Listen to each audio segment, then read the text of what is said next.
ერთმა დაგლოც სახელით მამისაით, დაძისაით და წმინდისა სულისაით.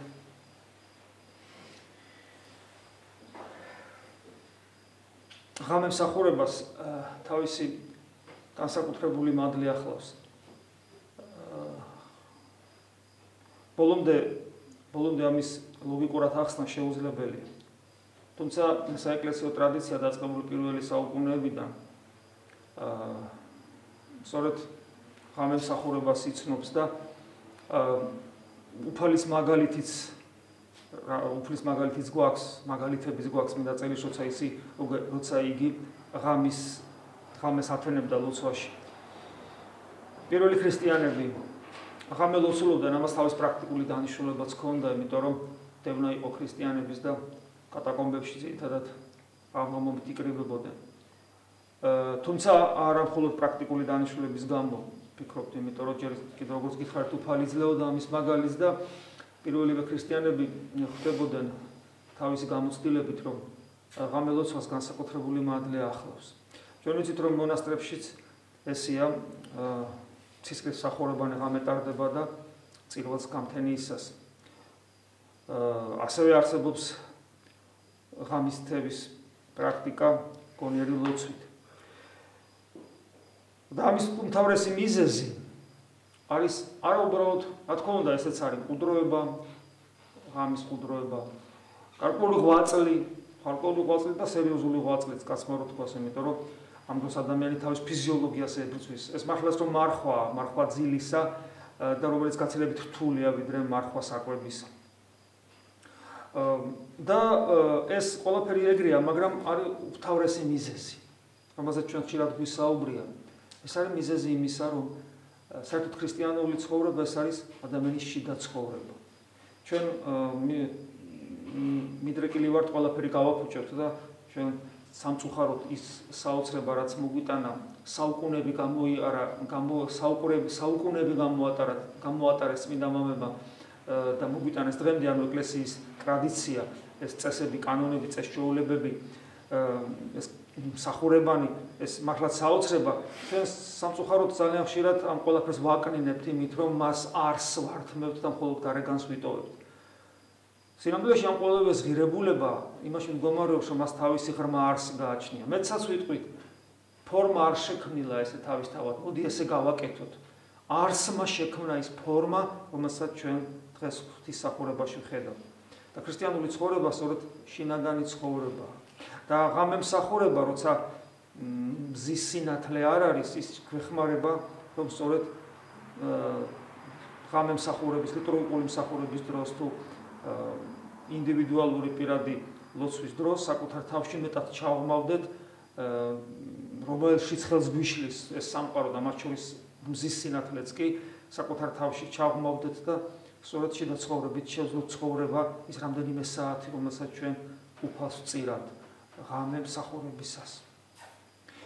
შიდა ცხოვრება კიდე საჭიროა იმისათვის, რომ ღმერთს ვერსად ვერ შევხვდებით პიროვნულად თუ არა საკუთარ თავში, საკუთარ სულში და ერთმანეთში. უფალმა ესე გითხრა, ამაზე ხშირად გვისაუბრია, სასופველი არის თქვენში და თქვენ შორის. თითოეულ ჩვენთანაც ვფიქრობ, ამის გამოცდილება აქვს. ამის გამოცდილება რომ არ გქონდეს, ჩვენ ქრისტიანები ვერ ვიქნებით და არ ვიქნებით. წმინდა მამები გვასწავლიან, რომ ვისაც შინაგანი ცხოვრება არ აქვს, ამაში იგულისხმება მადლის ცოცხალი განცდა, ანუ ცოცხალი ღმერთის ცოცხალი განცდა, ბუნებითი განცდა, ჩვენი ადამიანური ბუნების მიერი განცდა. შეიძლება სიტყვას ფიზიკური განცდაც კი, თუ ადამიანს არ აქვს ის ქრისტიანად არ იწოდება. ლოგიკურიც არის, როგორ შეიძლება იყოს ღმერთი შენთან და შენ ამას ვერ გძნობ. და მე ვფიქრობ, თითოეულ ჩვენთანაც ამის გამოცდილება აქვს, იმიტომაც ვართ ჩვენ ქრისტიანები და იმიტომაც გვიყვარს ღამის მსახურება. ასევე თითოეულ ჩვენთანაც გამოცდილება ალბათ ქონია, როცა ჩვენ ერთმანეთთან ქრისტეს მიერი დაძმური ურთიერთობა გვაქვს, როცა ჩვენ ერთმანეთის მიმართ მართლა უანგარო ურთიერთობა გვაქვს ერთმანეთს შორის და უანგარო სიყვარული და ამით აღვასრულებთ უფლის ცნებას, რომ სადაც ჩვენ 2 და 3 ჩემი სახელით იკრიბება მე იქ ვარო და აი თქვენ რომ გეყვარებათ ერთმანეთი, ამით მიხვდებია რომ ჩემნი ხართო. აი ამით, ანუ ქრისტე როცა ჩვენთან არის, ჩვენ ესაც გვიგრძნია, რომ ჩვენ შორის როცა ეს უანგარო ქრისტეს მიერი ურთიერთობა როგორ განგვიცდია მაშინაც ღმერთი. მე ვფიქრობ ადამიანს რომელსაც ეს ორი რამ არ განუცდი ეს მართლაც ქრისტიანი არ არის. და იმან ძალიან ბევრი უნდა იმუშაოს საკუთარ თავზე და ბევრი რამე შეცვალოს საკუთარ თავში. ხოლო ეს განცდა ადამიანში ხდება საღვთო ენერგიით, რომელსაც ჩვენ ლამაზ სიტყვას მადლს უწოდებთ. საღვთო ენერგიით, რომელიც თელ სამყაროს გამსჭვალავს, რომელიც ყოველთვის იყო სამყაროში, რაც მას შემდეგ რაც სამყარო შეიქმნა, ყოველთვის იყო ადამიანთან მას შემდეგ რაც ადამიანი შეიქმნა, მაგრამ განსაკუთრებულად საღვთო მადლი მოგვეცა საღვთო მადლი, საღვთო ენერგია როგორც მაცხოვრებელი, ანუ როგორც განმამხტობელი მადლი მოგვეცა მას შემდეგ რაც ღმერთმა ადამიანური ბუნება მიიღო, ამაღლებისას სრულად განახტო და მას შემდეგ სულიწმინდა ღმერთი გარდამოვიდა უფლის მოწაფეებზე. ქრისტეს მოწაფეებზე გარდამოსული სულიწმინდა ღმერთი და ამით სამყაროში გარდამოსული სულიწმინდა ღმერთი საღვთო ენერგიას, მადლს ანიჭებს ადამიანებს, რომლებიც ეკლესიის წევრნი არიან. ანუ თითოეულ ჩვენთაგაში ეს მადლი არის. ანუ არა ის მადლი, ანუ არა ისეთი და იმგვარი მადლი, რომელიც სამყაროშია და ყველა ქმნილებაშია და ყველაფერი ღვთის მადლით სუნთქავს, ხვლიკი რო დარბის, ისიც ღვთის მადლით არის, არა ესეთი მადლი. არამედ, ანუ არა მადლი, რომელიც ქმნილებას არსებობას აძლევს, არამედ მადლი შვილებისა. შვილებისა, ღვთისშვილობის მადლი, განმამხტობელი მადლი, ქრისტეს ძმობისა და დობის მადლი. ესმით აი ამის მადლი მოგვეცა ჩვენ ეკლესიაში ნათლისღებით, მირონცხებით, სინანული აღსარებით და ზიარებით. უпроსორედ ნათლისღებით მოგვეცა, ზიარებით და მირონცხებით მოგვეცა, ზიარებით კი განმტკიცდა და აღორძინდა და ყოველი სინანულით განახლდა. და როდესაც ჩვენ ვლოცულობთ, ჩვენ ველაპარაკებით ღმერთს საკუთარ თავში, იმიტომ რომ იგი ჩვენთან არის. და ჩვენ როცა მას ვესაუბრებით, ნებისმიერი ჩვენს მიერ ნათქვამი სიტყვა, რომელიც არ არის ღვთისაკენ მიმართული, არამედ ისია ნათქვამი, ჩვენ ცოდვაში და მკრეხელობაში გვეთვლება. დაახლოებით ისე როგორც ადამიანს ვესაუბრები და არ უკვირდები რასეუბნები, არამედ სიტყვებს ისვრი უკაცრავად ამ გამოთქმაზე და გონებით სხვაგან ხარ. ეს არის ადამიანის შეურაცხყოფა. ჩვენ ძალიან ხშირად ესე ვლოცულობთ, ჩვენ ვამბობთ რაღაც გაზაპირებულ ტექსტს, ამ კითხულობთ ამ ტექსტს, მაგრამ ასე შეიძლება ითქვას, ჩვენ ვამბობთ სიტყვებს, მაგრამ არ ვეუბნებით. ჩვენ უნდა უთხრათ მას, კი არ ვთქვათ, არამედ უთხრათ. ძალიან დიდი განსხვავებაა, ხო? თქმასა და უბრალოდ თქმასა და იმას შორის რომ უთხრა. და როცა ჩვენ ესე არ ვიქცევი, უთხრა ესე პირობითად ვამბობთ, თორე უფალი ჩვენ შიგნით გველაპარაკება თავისი მადლით, როცა ჩვენ ესე არ ვაკეთებთ, ჩვენ გამოდივართ ჩვენში არსებული საღვთო მადლის, რომელიც სულიწმინდა მოგვიტანა, ანუ სულიწმინდა ღმერთის შეურაცხყოფა. და დღეს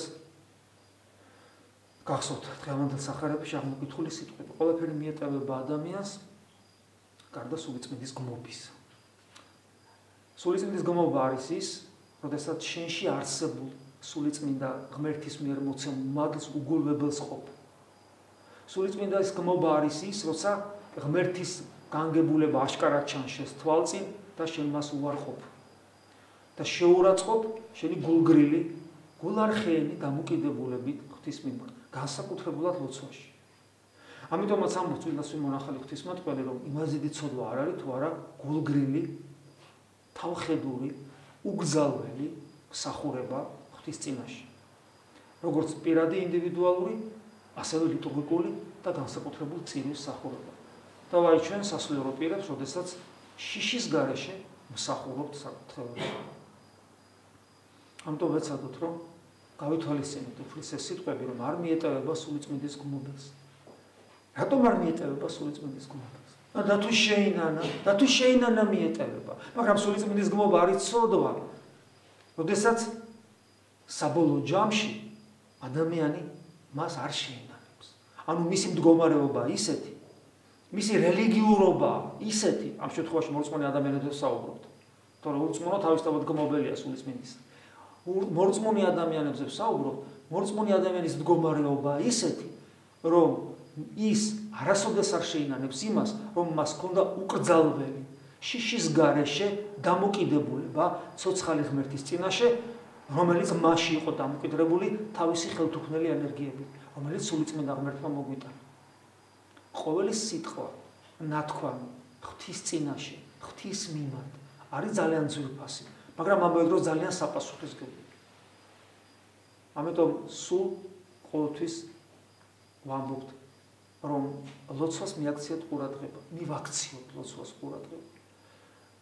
ვილოცოთ გარკვეულ რჩევებსაც გაძლევთ, რომ ჩვენი დისციპლინა გაიწვნას არა ლოცვის რაოდენობით, არამედ დროის მიხედვით. ხოლო იმ დროში ჩვენთვის 5 წუთი იქნება, ეს 10 იქნება, 15, 20, ნახევარი საათი, ერთ სულ ერთია იმ დროში, რომელ დროსაც ჩვენ ღვთის წინაშე წარსდგები, ჩვენთვის სამყარო იყოს დასრულებული. ამ ქვეყნიური ყველაფერი იყოს დასრულებული.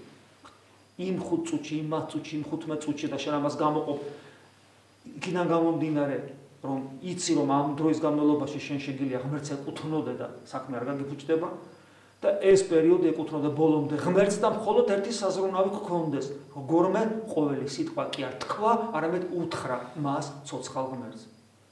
ჩვენ მივეჩვიეთ სიტყვას ღმერთი და გაიაზრეთ ვის ველაპარაკე, გავიაზროთ ვის ვესაუბრებ, რადიად არსებას, რადიად სიცოცხლეს, რადიად ცოცხალ არსებას ვესაუბრები თავისი სიდიადით, როგორ საშინელს.